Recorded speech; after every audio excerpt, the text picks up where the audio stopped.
네, 여러분 안녕하십니까? 10분 소당 이야기 한자 오늘 제 52강을 시작합니다. 52강 첫 번째 글자는 물을 뜰 때 물 바가지에서는 반드시 물방울이 떨어진다는 반드시 필입니다. 글자 구조 보겠습니다. 점주가 3개가 있고 삐침별 파인불이 결합되어 있죠.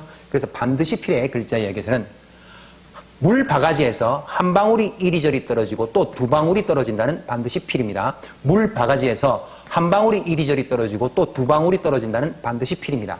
반드시 필이 들어간 사자성어에는 사필귀정이라고 하는 말이 있습니다. 일사자 반드시 필자, 돌아올 귀자 발을 정자를 쓰면 모든 일은 처음에는 옳고 그름을 가리지 못하다가도 결국에 가서는 모든 것은 반드시 바르게 돌아간다는 뜻이 사필귀정입니다. 네, 다음 글자는 물하입니다. 먼저 글자 구조부터 보겠습니다. 물수의 변형이 있고 그리고 오를가가 결합된 글자이죠. 그래서 물하는 황하강물을 뜻하는 건데 큰 물이 흐르는 곳에는 둑을 쌓는 것이 옳다라는 것이 물하입니다. 글자 정리하겠습니다. 큰 물이 흐르는 곳은 둑을 설치해야 함이 옳은 물하. 큰 물이 흐르는 곳에는 둑을 설치해야 함이 옳은 물하입니다.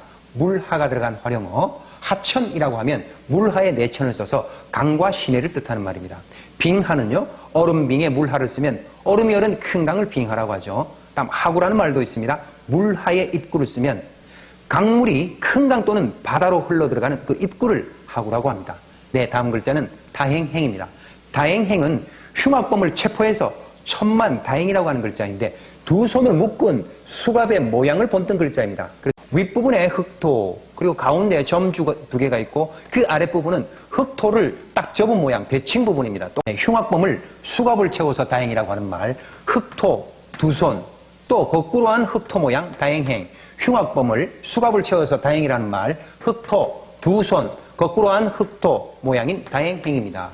다행이라고 하는 말은 마늘다의 다행행을 써서 운수가 좋다라는 말이고 행복이라고 하는 말은 다행행의 복복을 써서 복되고 좋은 운수를 행복이라고 하는 거죠. 네, 다음에 별 글자는 나타날 현입니다. 글자 구조부터 보겠습니다. 앞부분에 구슬옥이 있죠. 임금왕처럼 보여도 이 변어 위치에 쓴 것은 100% 구슬옥입니다. 그리고 볼견이 있죠.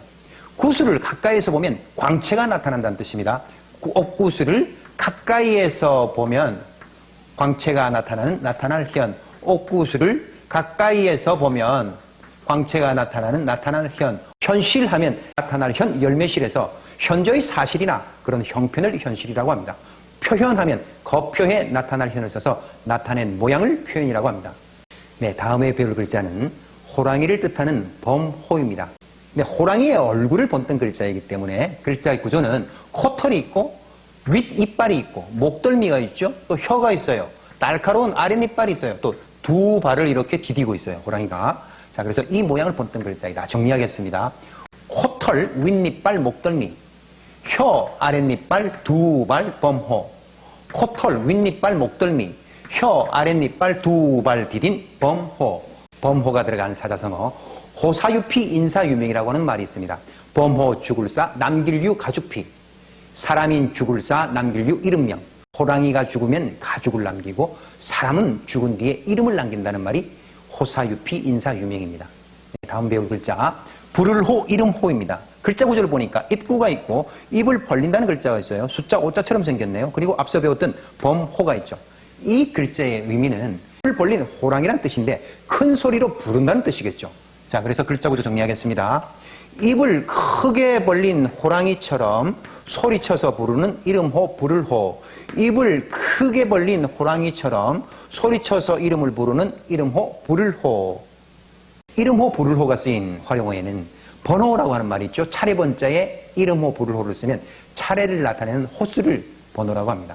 다음 기호라고 하는 말은요. 기록할 기자에 불을호를 써서 어떤 뜻을 나타내는 표를 기호라고 합니다. 네, 다음 별로 글자는 그림화, 글획입니다. 두 개의 뜻과 음을 가지고 있습니다. 자, 윗부분에 붓을 뜻하는 붓율이 있고 가운데 밭전이 있고 아래 땅을 뜻하는 하늘이 써져 있죠. 하늘 아래 쓰면 땅이라고 그랬습니다. 자, 그래서 붓으로 밭과 땅이 있는 풍경을 그리는 그림이다 라고 정리를 합니다. 그래서 이 글자는 그림을 그리고 선을 긋는다는 그림화, 글획입니다. 글자 이야기 정리하겠습니다. 붓으로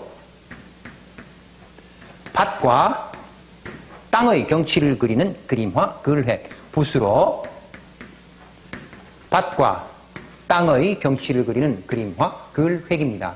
활용점정이라고 하는 사자성어가 있습니다. 그림화 용용자, 점점자, 눈동자정을 써서 활용점정이라고 하는 말은 벽에다가 용의 그림을 그리는데 마지막으로 용의 눈동자를 딱 찍어서 그리니까 그림이었던 용이 실제 용이 되어서 하늘로 올라갔다는 뜻인데 가장 요긴하고 중요한 부분을 딱 끝맞춰서 완성시킨다는 말이 활용점정이라고 하는 말입니다. 네, 다음 글자는 옷복입니다. 구조부터 보겠습니다. 앞부분에 고기 몸 신체를 뜻하는 달월이 있고 몸을 구부린다는 병부절이 있고 그리고 손을 뜻하는 또우가 있습니다.